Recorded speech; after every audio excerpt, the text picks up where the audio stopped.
भारत माता की, भारत माता की, भारत माता की, वंदे वंदे वंदे। आमी बांग्लार पवित्र माटी के प्रणाम करेছি। যেখান থেকে गुरुवर रविंद्रनाथ टैगोर, चैतन्य महाप्रभु, नेताजी सुभाष चंद्र बोस,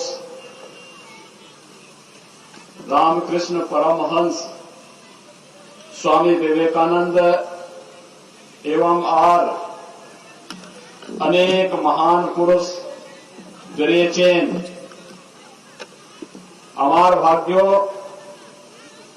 যে আমি এই মাটিতে এসছি আপনাদের কাছে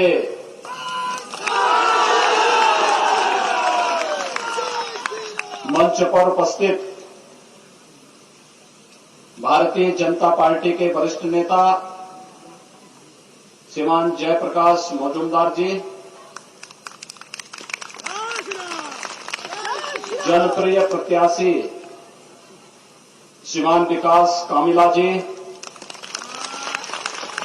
श्रीमान अरुण जाना जी, कृष्णेंदु गैन जी, स्वरूप सुंदर मैती जी, श्यामा प्रसाद हल्दर जी, सत्यव्रत गिरी जी, मिलन कुमार दास जी, पलाश राणा जी, अशोक पुकायत जी, अरुण घुमिया जी, दिलीप जाना जी, असित मंडल जी, कैलाश चंद भुइया जी और यहां पर लोकसभा के प्रभारी के रूप में काम कर रहे श्री मान सिंह गोस्वामी जी, भारी संख्या में इस सागर असेंबली कॉन्स्टिट्यूएंसी से उपस्थित इस क्षेत्र के सभी भाइयों बहनों, मैं मर्यादा पुरुषोत्तम भगवान श्री राम और भगवान श्री कृष्ण की धरती से रामकृष्ण परमहंस जी की और चैतन्य महाप्रभु की इस पावन धरती पर आपके बीच में आया हूं। मैं इस धरती को कोटि कोटि नमन करते हुए आप सबका हृदय से अभिनंदन करता हूं। भाइयों बहनों, बंगाल की धरती भारत की सांस्कृतिक राष्ट्रवाद की धरती है। जब भी भारत किसी चुनौती से घिरा है, बंगाल भारत को उस कालखंड में मार्गदर्शन देने के लिए उपस्थित रहा है। याद करिए, कवि चैतन्य महाप्रभु ने इस पूरे क्षेत्र में अपनी भक्ति से सनातन धर्म को जीवित रखने का कार्य किया था और कभी रामकृष्ण परमहंस ने अपनी साधना से बंगाल की धरती को एक नई ऊंचाइयां दी। कभी इस धरती से नेताजी सुभाष चंद्र बोस ने भारत की आजादी का बिगुल फूंका था और कहा था, तुम मुझे खून दो, मैं तुम्हें आजादी दूंगा। और बंगाल की धरती है जहां से स्वामी विवेकानंद ने वैश्विक मंच पर कहा था कि गर्व से कहो हम हिंदू हैं, और पूरी दुनिया के मंच पर जाकर के न केवल बांग्लादेश बंगाल का बल्कि भारत की संस्कृति और भारत की परंपरा को वैश्विक मान्यता देने का कार्य किया था। ये बंगाल की धरती है जहां गुरुदेव रविंद्रनाथ टैगोर ने भारत का पहला नोबेल प्राइज प्राप्त किया था और भारत को राष्ट्रगीत देकर के पूरे भारत में आजादी के बाद राष्ट्रगीत के रूप में किसी की कृति को महत्व मिला था तो गुरुदेव रविंद्रनाथ टैगोर की कृति जनगण मन को मिला।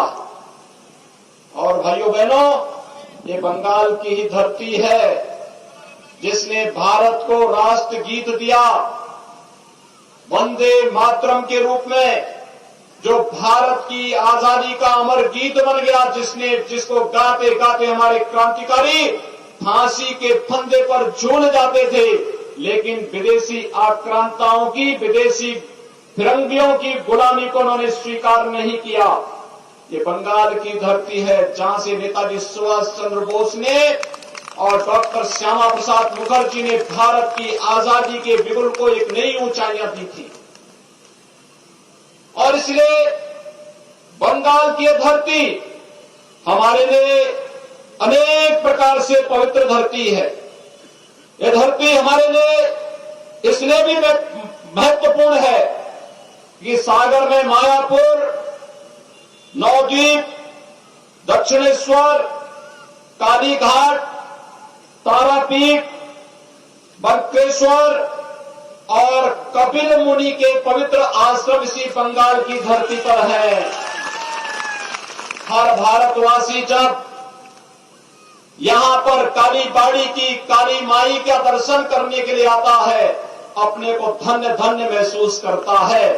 और आज तो मुझे आपके बीच में आकर के इस चुनावी सभा के माध्यम से बंगाल की इस धरती को प्रणाम करने का एक अवसर प्राप्त हुआ है।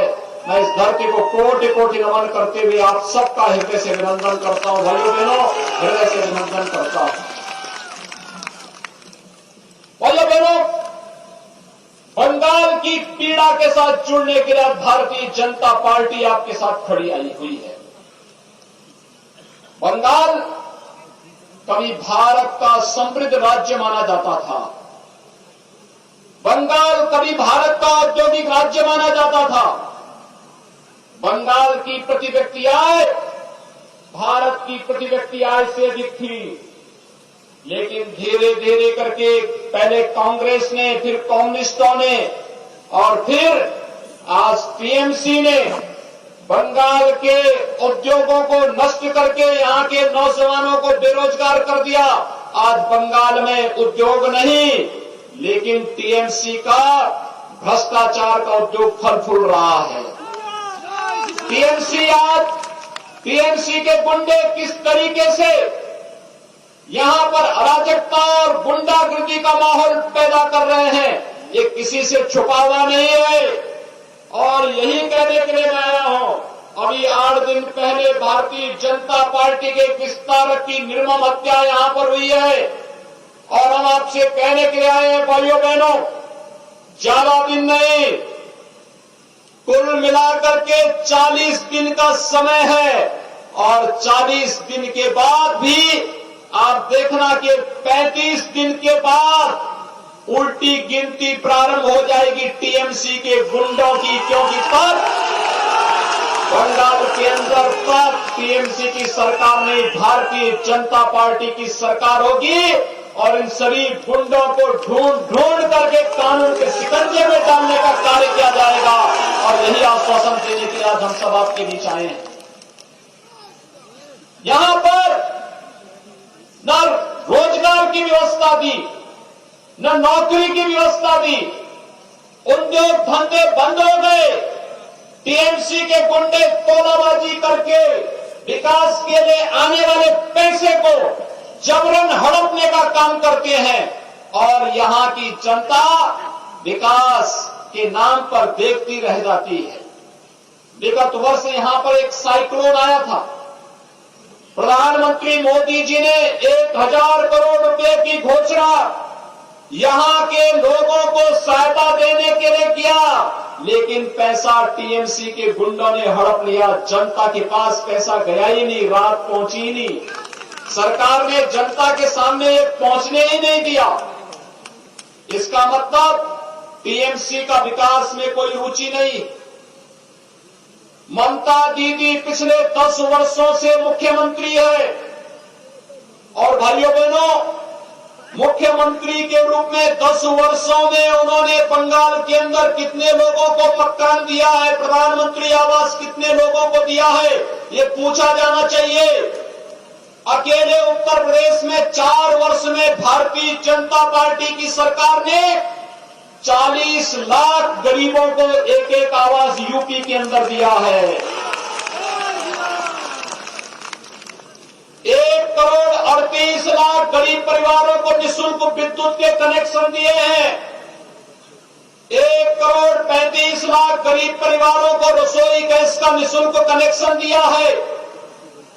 2,61,00,000 गरीब परिवारों को एक एक शौचालय उपलब्ध कराया है। 6 करोड़ लोगों को आयुष्मान भारत में 5 लाख रुपए की स्वास्थ्य बीमा का, आरोग्यता का बीमा कवर उपलब्ध करवाया है।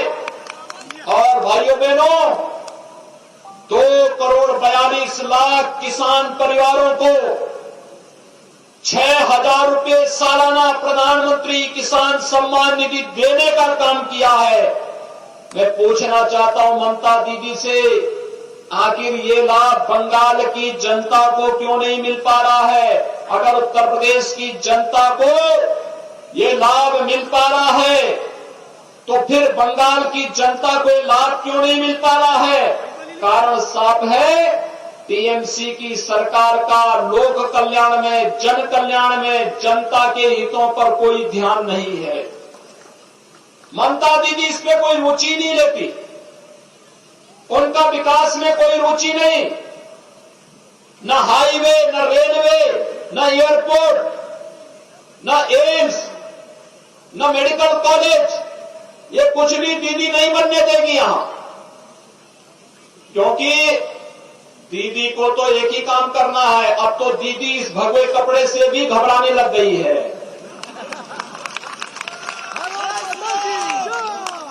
ममता दीदी को मालूम होना चाहिए कि भगवा भारतीय संस्कृति का प्रतीक है।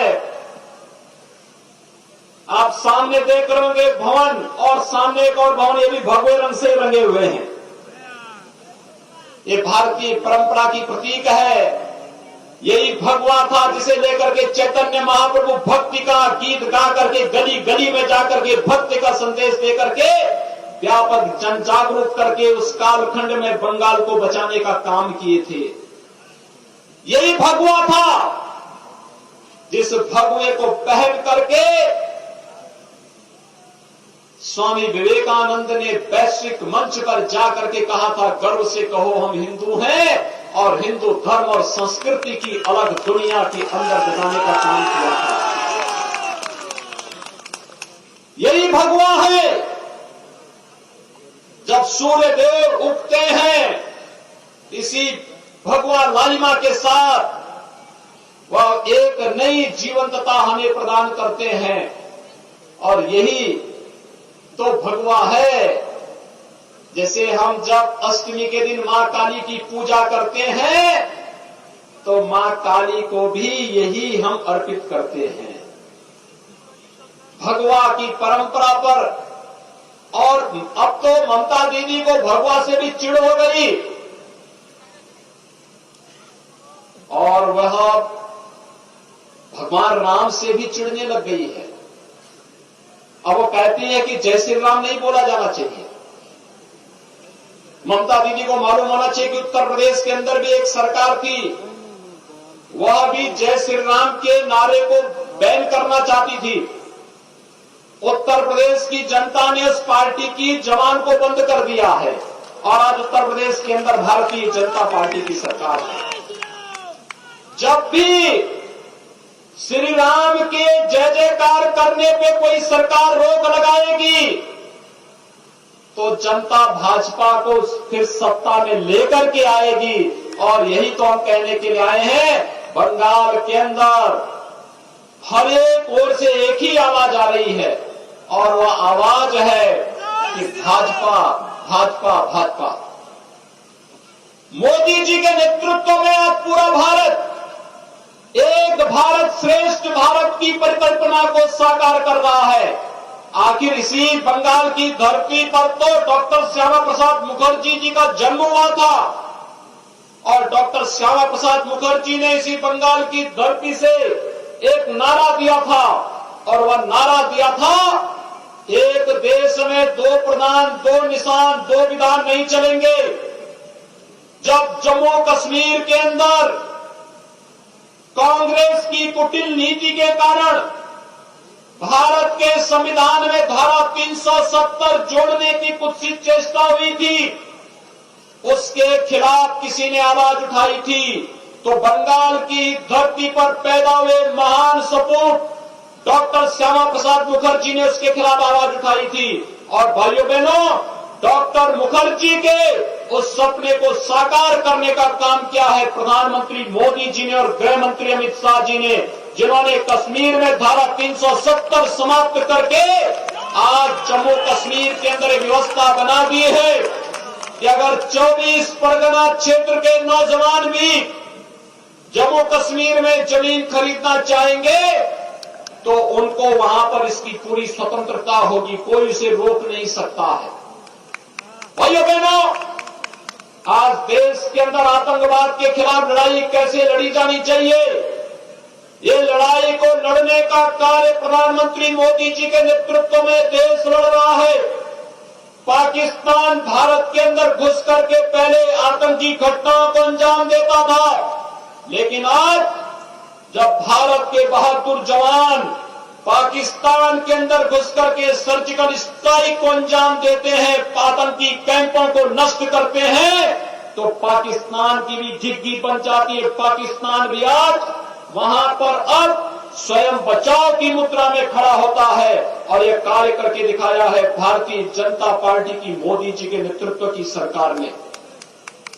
जब दोनों सरकारें एक होती हैं, केंद्र की सरकार और प्रदेश की सरकार, तो डबल इंजन का काम करती है। डबल इंजन, ये डबल इंजन केंद्र में मोदी जी और बंगाल में भी बीजेपी, ये जब दोनों एक साथ चलेंगे तो बंगाल के अंदर विकास चलेगा, नौजवानों को रोजगार और नौकरी मिलेगी, किसानों को किसान सम्मान निधि मिलेगा, माताओं और बहनों को भी सम्मान मिलेगा, मकान मिलेगा, आवास मिलेगा, जन सुविधाओं का लाभ मिलेगा, गरीबों को राशन मिलेगा, मछुआरों को प्रधानमंत्री किसान सम्मान निधि की तर्ज पर एक सम्मान निधि देने का कार्य होगा और सागर के तटवर्ती क्षेत्रों में रहने वाले लोगों को उनकी बुनियादी सुविधाओं का लाभ मिलकर के उनकी आजीविका को सुरक्षित करने का कार्य होगा।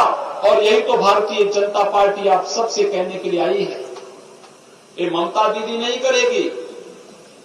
लोक कल्याण में, जन कल्याण में, विकास में उनकी रुचि नहीं है। वो तो अब भाई भतीजेवाद में पड़ गई है और भाई भतीजेवाद के कारण अब ममता दीदी का विकास में कोई रुचि भी नहीं रह गई है। अराजकता का एक नया तांडव पैदा करना चाहती है। 2 वर्ष पहले पंचायत चुनाव में कितनी हिंसा हुई थी बंगाल के अंदर, लोगों को नामांकन तक नहीं करने दिया गया था। लेकिन आज मैं आपसे इस बात के लिए आश्वासन देने के लिए आया हूं, भाइयों बहनों, आप भारतीय जनता पार्टी का समर्थन करिए। भारतीय जनता पार्टी आपकी सुख समृद्धि और उज्जवल भविष्य के साथ कदम से कदम मिलाकर के भारतीय जनता पार्टी का कार्यकर्ता आपके साथ मिलकर के कार्य करेगा। और यही आश्वासन देने के लिए आज हम सब आपके बीच में यहां पर आए हैं कि भारतीय जनता पार्टी ने श्री विकास कामिला को अपना प्रत्याशी बना करके इस सागर असेंबली कॉन्स्टिट्यूएंसी से आपके बीच में उतारा है। श्री विकास कामिला आपके बीच के एक जुझारू प्रत्याशी है। इन्होंने आपके बीच में संघर्ष किया है। इन्होंने यहां पर आकर के आपके हितों के लिए कार्य किया है और ये आने वाले समय में भी बंगाल के अंदर भारतीय जनता पार्टी का कमल चुनाव चिन्ह को लेकर के भारतीय जनता पार्टी को विजयी बनाने के लिए आज आपके बीच में यहां पर उपस्थित हुए हैं। मैं आप सबका आह्वान करूंगा, आप लोग सभी श्री विकास कामिला को समर्थन देंगे। सभी लोग सहमत हैं? इधर भी सभी लोग मेरे साथ बोलेंगे, दोनों हाथ ला करके मेरे साथ बोलेंगे। इधर भी उधर भी, जो भी जहां भी है मेरे साथ बोलेंगे। जय जय श्री राम, जय जय श्री राम।